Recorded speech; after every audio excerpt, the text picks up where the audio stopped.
Alors, je vais tout de suite laisser la parole à Bertrand Saunier, hein, co-coordinateur et premier conférencier qui va ouvrir les l'après-midi.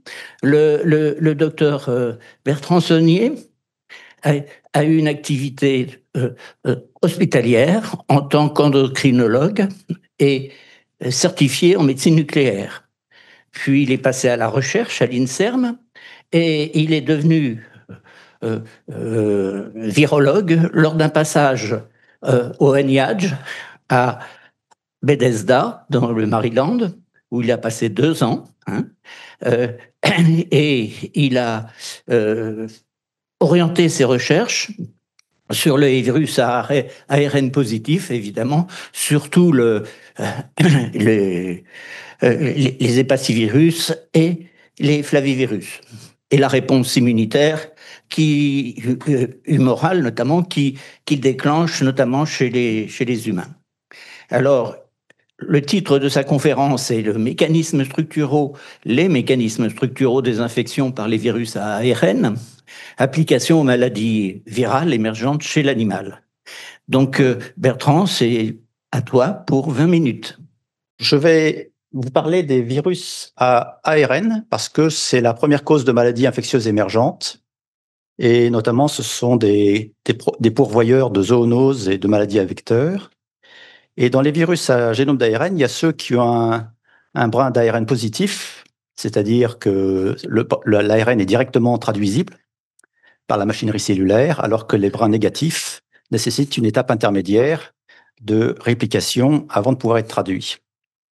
Et dans ces virus à ARN, on distingue les virus non enveloppés qui sont entourés d'une capside qui se dissocie au moment de l'entrée du virus dans la cellule infectée.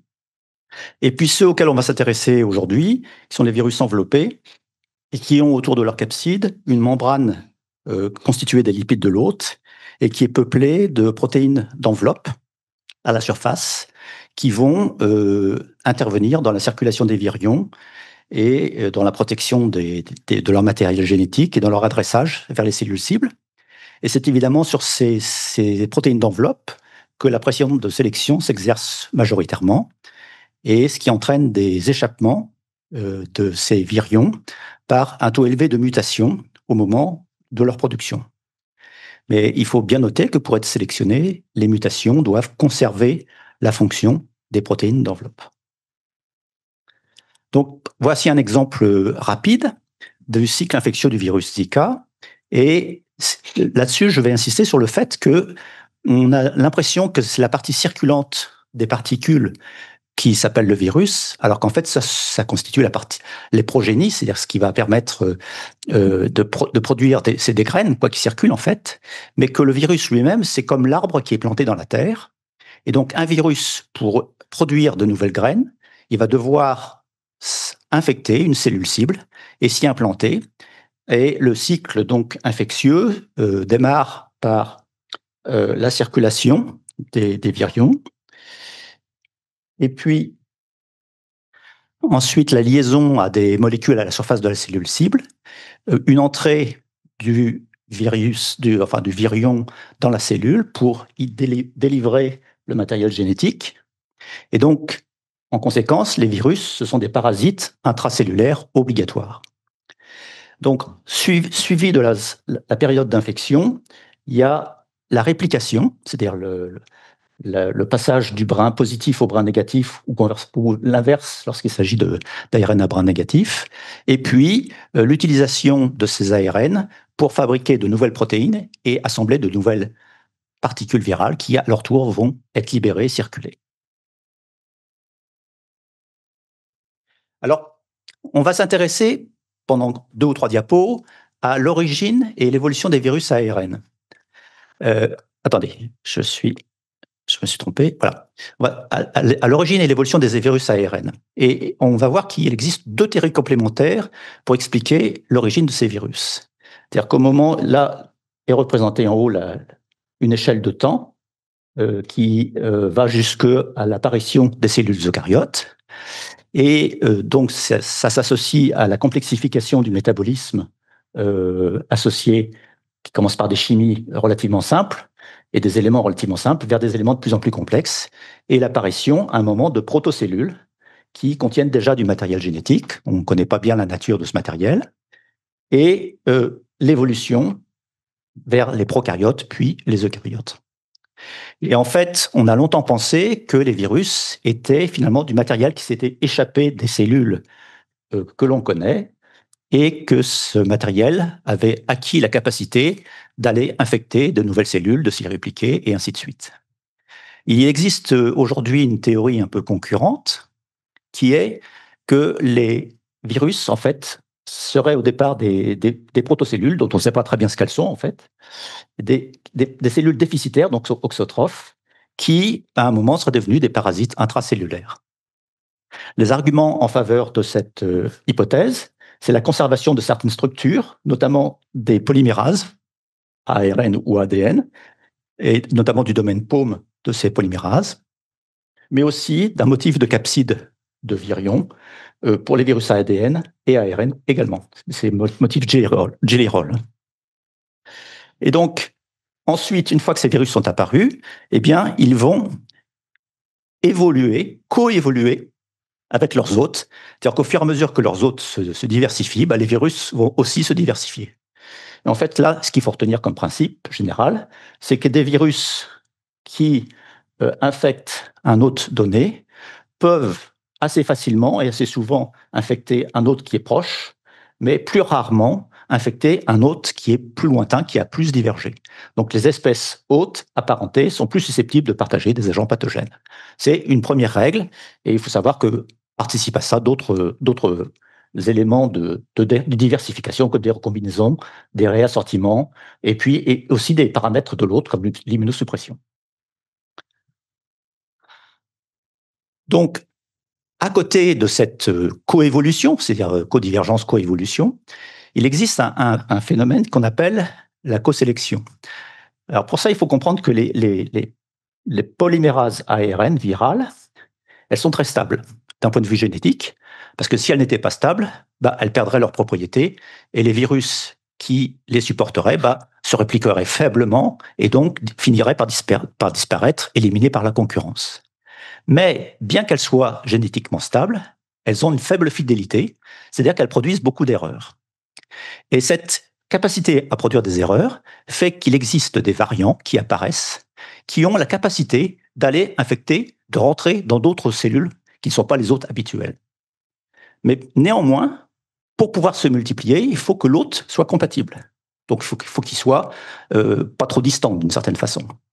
Et également qu'il soit immunonaïf, parce que s'il y a une réponse immunitaire, évidemment, ça va compromettre cette adaptation. Et donc, les hôtes immunocompromis sont un bon moyen de faire de l'adaptation. Et donc, le résultat pour l'hôte, c'est soit il va être éliminé du fait de l'infection virale nouvelle, soit il va s'habituer et il va démarrer une course à l'armement avec les virus, et à ce moment-là, va apparaître un phénomène de cosélection qui se rapproche un petit peu de la coévolution.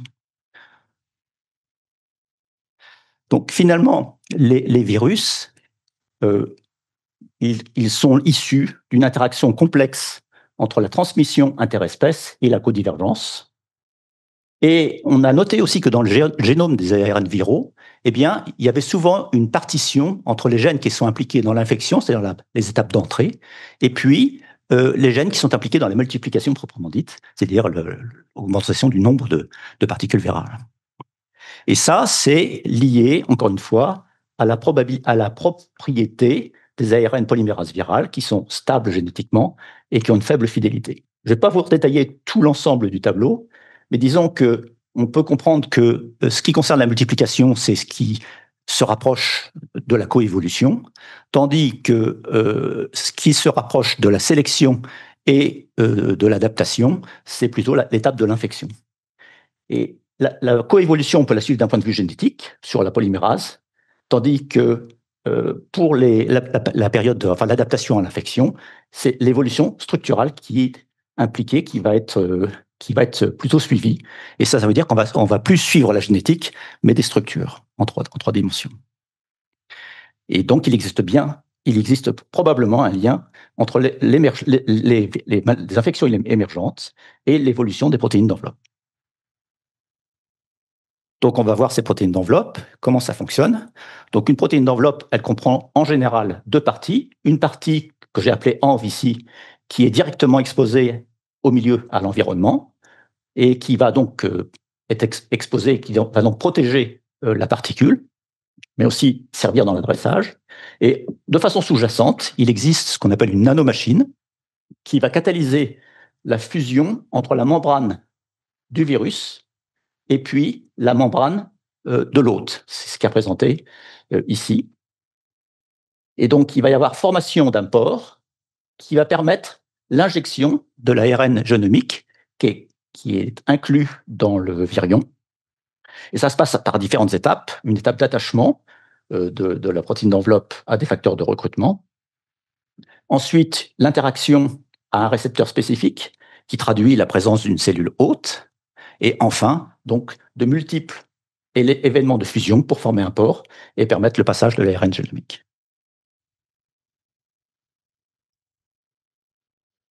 Donc, les conséquences immunitaires, c'est évidemment que la protéine d'enveloppe, la partie ENV, ici, c'est celle qui est exposée, et donc c'est celle contre laquelle les anticorps vont être faits plus particulièrement.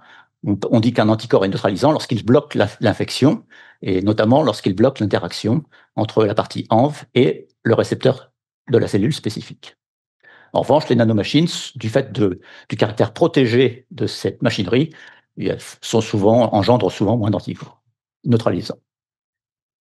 Donc, il va y avoir, en conséquence du fait de cette pression de sélection, on l'a déjà évoqué, des mutations qui vont apparaître pour échapper à cette réponse immunitaire, à la réponse de l'hôte. Mais pour ça, il faut que ces mutations maintiennent la structure. Donc, il va y avoir des mutations et des mutations compensatrices. Il faut que ça maintienne la fonction, toujours avec les mêmes logiques. Et enfin, ceci va s'accompagner parfois, lorsque la pression du virus sur l'hôte est très importante, d'une co-sélection. Donc, l'exemple du virus de SARS-CoV-2, pour l'agent de la Covid.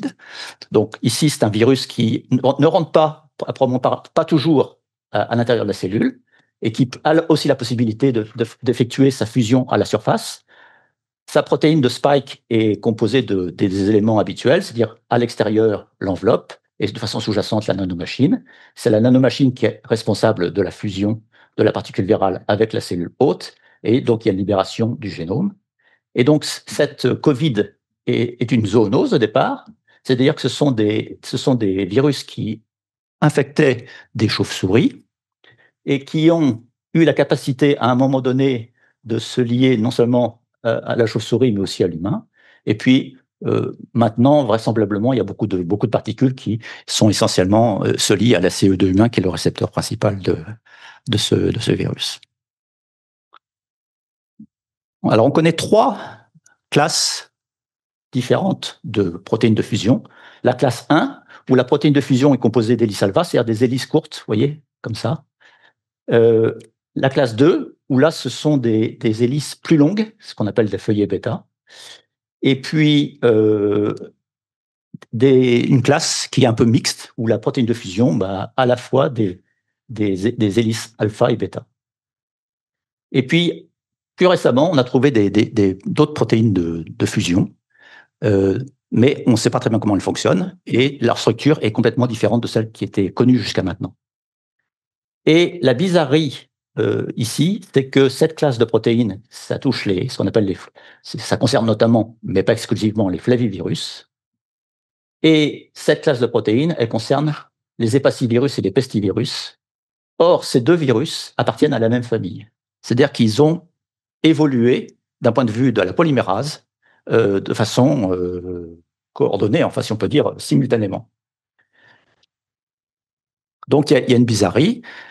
Et donc, j'ai représenté ici la phylogénie des flaviviridés. Donc, un arbre phylogénétique, c'est comme un arbre généalogique où vous éliminez les ancêtres et vous gardez que les branches distales et la distance entre les différentes branches dans l'arbre, ça permet de voir le nombre de modifications qu'il y a eu entre une extrémité et une autre.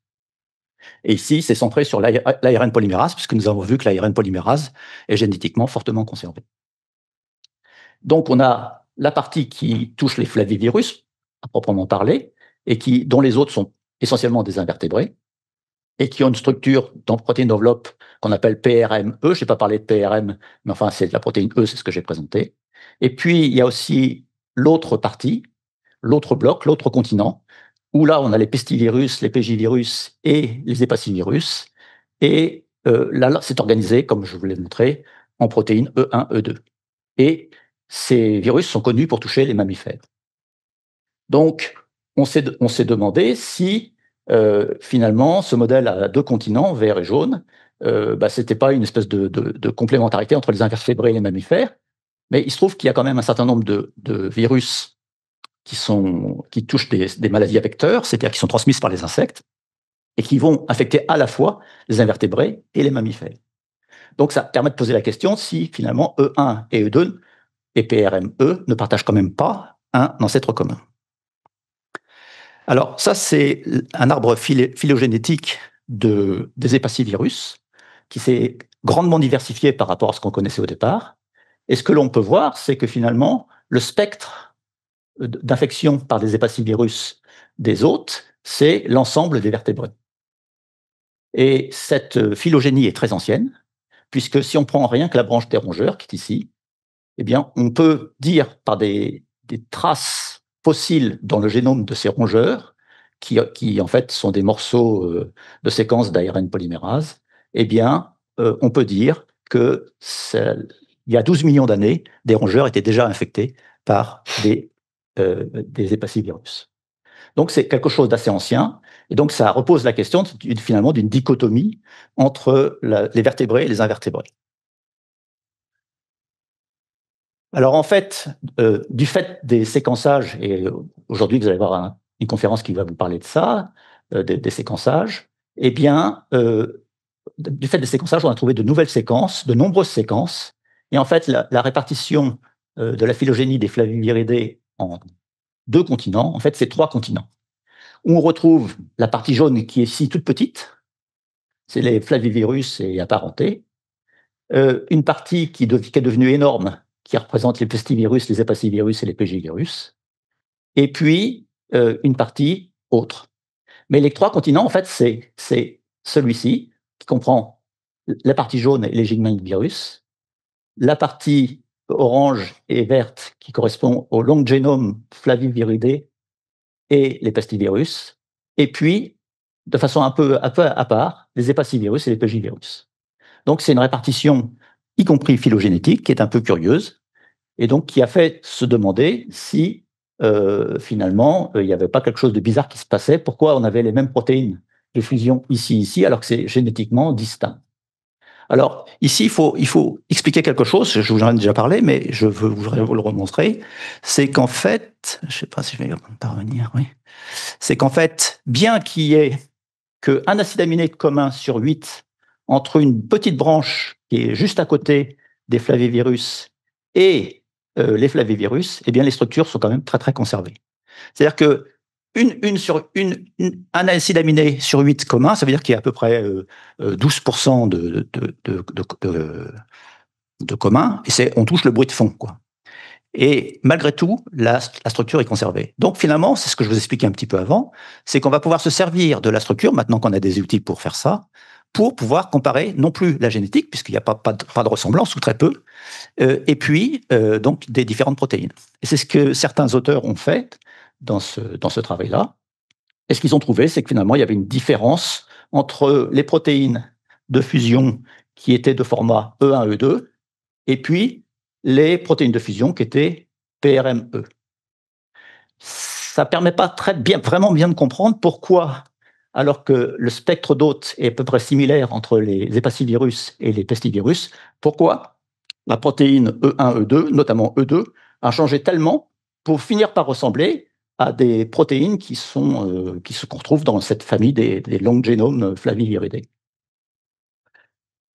Donc, la deuxième curiosité, c'est que finalement, on présente tout ce qui est à gauche de la ligne ANV, comme étant un bloc monolithique, alors qu'en fait, il y a quand même ici, dans le résultat, il y a quand même de la variabilité. On voit bien qu'entre ça et ça, pour cette protéine, c'est pas la même chose. Et puis même là, c'est pareil, on voit que c'est pas parce que c'est rouge que c'est rouge ici, et ainsi de suite. Donc là, les similitudes et les différences ont peut-être été minimisées pour essayer de faire une présentation didactique, mais la réalité, c'est que ces virus ne sont pas si différents que ça. Par exemple, les génomes de ces virus-là reposent sur un capping pour leur traduction, et alors que ceci repose sur un ARS, c'est-à-dire un système d'entrée directement des ribosomes dans l'ARN génomique. Mais en fait, on sait très bien qu'il y a aussi des boucles. Les ARS, c'est des boucles. On sait très bien qu'il y a aussi des boucles qui sont nécessaires pour la traduction, pour ces virus-là. Et on sait très bien que le capping de ces ARN-là va favoriser la traduction. Donc finalement, le distinguo n'est peut-être pas aussi net que ça. Et peut-être que ce n'est pas pertinent de les classer comme ça à part. Et donc, pour essayer d'aller un peu plus loin, il faut comprendre que, en fait, l'origine des Flaviviridés, c'est probablement 800 à 900 millions d'années. Et on le sait à cause de ces séquences fossiles dont je vous parlais précédemment, qu'on retrouve notamment chez les méduses. Et 900 millions d'années, c'est beaucoup de temps, et c'est surtout le temps où il y a eu beaucoup d'éléments catastrophiques. Et même si les événements catastrophiques sont rares, leurs conséquences sont très importantes. C'est notamment ce qui s'est passé au moment où un astéroïde d'une quinzaine de kilomètres de diamètre, qui fait 10 milliards de fois l'explosion d'Hiroshima, a atteint la Terre, et ça a entraîné un cataclysme qui a entraîné, peut-être pas lui seul, mais enfin qui a entraîné la disparition des dinosaures non aviaires. Or, les oiseaux, ils sont là, et donc au milieu, il y a un trou. Et ce trou, peut-être qu'à un moment, c'est là où on trouvait les dinosaures non aviaires. Et donc, il y a eu 75% des espèces qui ont disparu en assez peu de temps. Et donc, on peut imaginer que les virus qui touchaient ces espèces-là ont disparu également. Donc, ça pourrait expliquer pourquoi il y a une distance génétique aussi importante. Il y a peut-être une espèce de continuum entre les deux. Et puis, enfin, et pour finir, les flavivirus, finalement, il y a des arguments pour dire qu'ils ont glissé entre les groupes de virus. Je ne vais pas développer. Je vais passer ça aussi. Donc, conséquences pour les maladies virales émergentes. Nous avons vu qu'il existait une dissociation évolutive du cycle infectieux, avec l'entrée virale qui est séparée temporellement de la réplication, et il y a d'autres facteurs de distinction. Les gènes de la réplication sont exprimés avant les gènes d'enveloppe. Il y a une réplication massive d'abord, après l'entrée, après l'infection, et puis une exposition tardive des antigènes. Les conséquences immunitaires, humorales, les anticorps neutralisants bloquent l'attachement ou la fusion. La diversification rapide des protéines d'enveloppe entraîne la sélection de variants et des émergences. D'un point de vue conséquences immunitaires cellulaires, les cellules T détruisent les cellules infectées. Ici, c'est les anticorps des cellules B, la cellule T, majorité. Les réponses innées et l'inflammation sont déclenchées, mais elles sont contournées par les protéines virales non structurales. C'est pour ça qu'il y a des autres qui sont compatibles et d'autres qui ne le sont pas, parce qu'il faut que les protéines non structurales puissent bloquer les réponses immunité innées, intrinsèques, etc. Le résultat évolutif, c'est que les virus ARN se répliquent d'abord, s'exposent ensuite, pour avoir une fenêtre de colonisation d'un nouvel hôte avant l'installation d'une immunité adaptative. Et la deuxième corollaire, c'est l'avantage évolutif des virus ARN, c'est leur efficacité, qui ont une priorité aux enzymes pour avoir un rendement maximal de réplication, une évasion immunitaire, avec une sécrétion d'interférons retardés, une plasticité de l'ARN à polymérase, on l'a vu, peu fidèle, notamment sur le domaine de liaison de l'enveloppe à son récepteur, et ce qui explique pourquoi ces pourvoyeurs de zoonoses et d'épizoonoses. Les conséquences, c'est que lorsqu'il n'y a pas de mémoire immunitaire, humorale ou cellulaire, il y a une large fenêtre de transmission et que les cascades de l'interféron sont freinées par les protéines non structurales, ce qui explique les flambées initiales. Et les points de contrôle, c'est génomique, au niveau des RBD, des récepteurs binding domain, et des sites de clivage. Si vous avez des changements à ce niveau-là, c'est un point critique qui devrait attirer l'attention. Les vaccins, il faut cibler les fonctions de fusion ou les épitopes conservés pour avoir une neutralisation durable. Et les antiviraux, c'est les inhibiteurs de protéase qui touchent la polyprotéine et les bloqueurs de fusion récepteur. Donc voilà, je voulais juste finir par vous montrer les personnes qui ont contribué à ce groupe, Éric Leroy étant notre dernier membre, si on peut dire. Et puis, je voudrais donc remercier mon collègue partner in crime, comme on dit, Francis, et mon chat, qui de temps en temps participe aux réunions en visio. Et puis vous signaler que nous avons publié un communiqué.